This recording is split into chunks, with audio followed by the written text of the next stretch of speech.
¿Sabes quién es la sombra de la Navidad? No, no es el Grinch, es algo mucho más antiguo y aterrador. Hoy vamos a hablar de Krampus, el demonio navideño que no viene a darte regalos, sino a castigarte. Si crees que la Navidad es solo luces, villancicos y alegría, quédate, porque vamos a descubrir su lado más oscuro. ¿Quién es exactamente Krampus? Imagina una criatura mitad cabra, mitad demonio. Tiene cuernos enormes, un cuerpo peludo y oscuro, colmillos afilados y a veces pezuñas en lugar de pies. Lleva cadenas oxidadas que arrastra por el suelo, haciendo un ruido metálico que anuncia su llegada. En una mano, carga un haz de ramas de abedul para azotar a los desobedientes, y en la otra, a veces un saco para llevarse a los niños que se han portado mal. Su nombre viene de la palabra alemana Krampen, que significa garra. Así que ya te haces una idea. Pero, ¿de dónde salió esta pesadilla navideña? Aunque lo asociamos con la Navidad, su origen es mucho más antiguo, probablemente pagano. Se cree que viene de tradiciones precristianas en los Alpes y regiones germánicas. En el solsticio de invierno, la noche más larga del año, la gente realizaba rituales para ahuyentar a los espíritus oscuros del invierno. Representaban a estos seres salvajes y temidos como una forma de controlar el caos de la estación fría y los miedos ancestrales a la oscuridad y la escasez.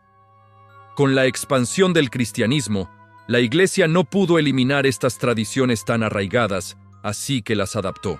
Krampus fue absorbido por el folclore navideño y se convirtió en la contraparte malvada de San Nicolás. La dinámica era simple. Mientras San Nicolás premiaba a los niños buenos con regalos, Krampus se encargaba de castigar a los traviesos. Formaban el dúo perfecto del bien y el mal, la recompensa y el castigo. Según la tradición, la noche del 5 de diciembre, conocida como Krampusnacht o la noche de Krampus, esta bestia recorre los pueblos en busca de niños desobedientes. A la mañana siguiente, el 6 de diciembre, que es el día de San Nicolás, los niños buenos encuentran regalos en sus zapatos. Pero los malos, bueno, en el mejor de los casos, solo encuentran una rama o un trozo de carbón como advertencia. En las versiones más oscuras del mito, el castigo era mucho peor. En relatos antiguos y en postales victorianas, que eran sorprendentemente tétricas, se mostraba a Krampus metiendo a los niños en su saco o en una canasta para llevárselos. ¿A dónde? Las leyendas varían. Algunos decían que los llevaba a su guarida en las montañas, otros que los arrastraba al inframundo o directamente al infierno. Imagínate el terror de los niños de esa época. Definitivamente, era una motivación muy efectiva para portarse bien durante todo el año. Con el tiempo, sobre todo desde finales del siglo XIX, la imagen de Krampus empezó a suavizarse un poco. Las postales navideñas, aunque seguían siendo inquietantes, a veces lo mostraban con un tono más humorístico o irónico, casi como una caricatura del mal. Pero la esencia de su leyenda, la del castigo físico y el miedo, nunca desapareció del todo. Y es que Krampus no es solo un cuento para asustar niños, es el centro de rituales muy reales que continúan hasta hoy. En muchas regiones alpinas de Austria, el sur de Alemania y otras partes de Europa Central, se celebra la Krampuslauf, que se traduce como la carrera o pasada de Krampus. En estos desfiles, hombres se visten con trajes espectaculares y terroríficos de Krampus. Llevan máscaras de madera talladas a mano con cuernos gigantes, pieles de animales y campanas ruidosas. Recorren las calles arrastrando cadenas, haciendo ruidos guturales y asustando a la gente, especialmente a los niños, simulando que los van a azotar con sus ramas. Desde nuestra perspectiva moderna, puede parecer un método bastante severo. Y lo era. La Krampuslauf funcionaba como una advertencia social. Era una forma de usar el miedo para enseñar disciplina, obediencia y respeto. Era una herramienta de control social, una manera de mantener el orden en la comunidad a través del terror a lo sobrenatural. En las versiones más extremas del mito, como ya mencionamos, Krampus no solo azotaba a los niños, sino que los secuestraba y los castigaba de formas terribles. Esta dualidad entre San Nicolás, que regala, y Krampus, que castiga, revela cómo las sociedades antiguas usaban el miedo para mantener el control. La bondad se premiaba, pero la maldad se castigaba de una forma visible y aterradora.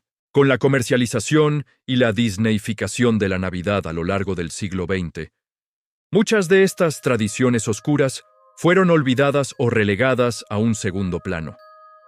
La Navidad se convirtió en sinónimo de Santa Claus, renos, regalos y felicidad.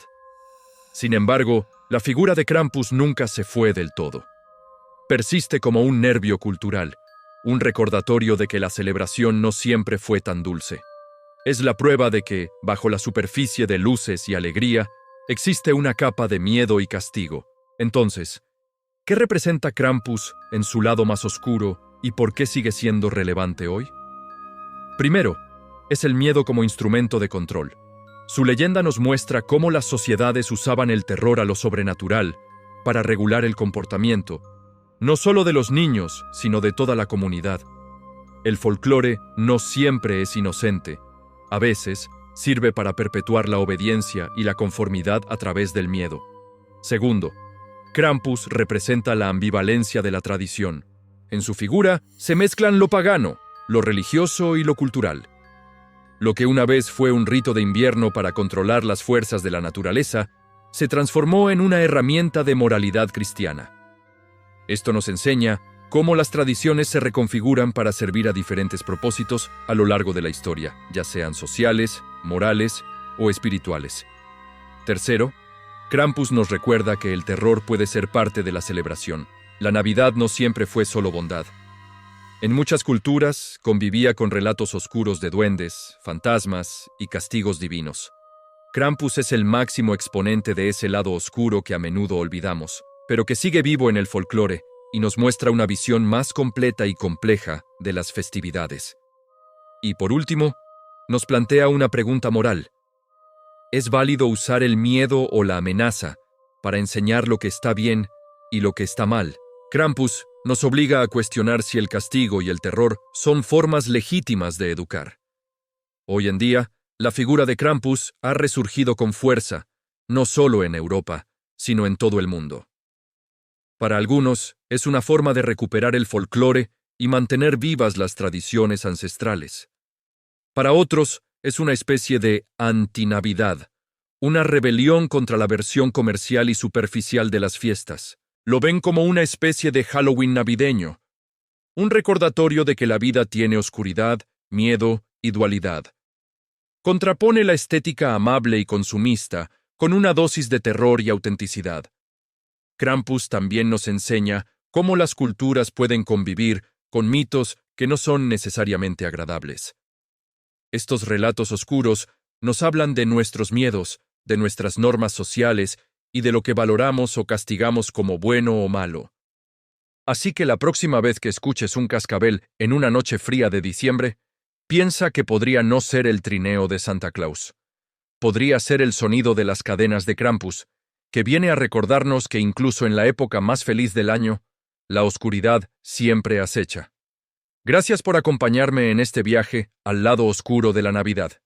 Si te ha gustado, no olvides darle like, suscribirte y activar la campanita para no perderte más historias como esta.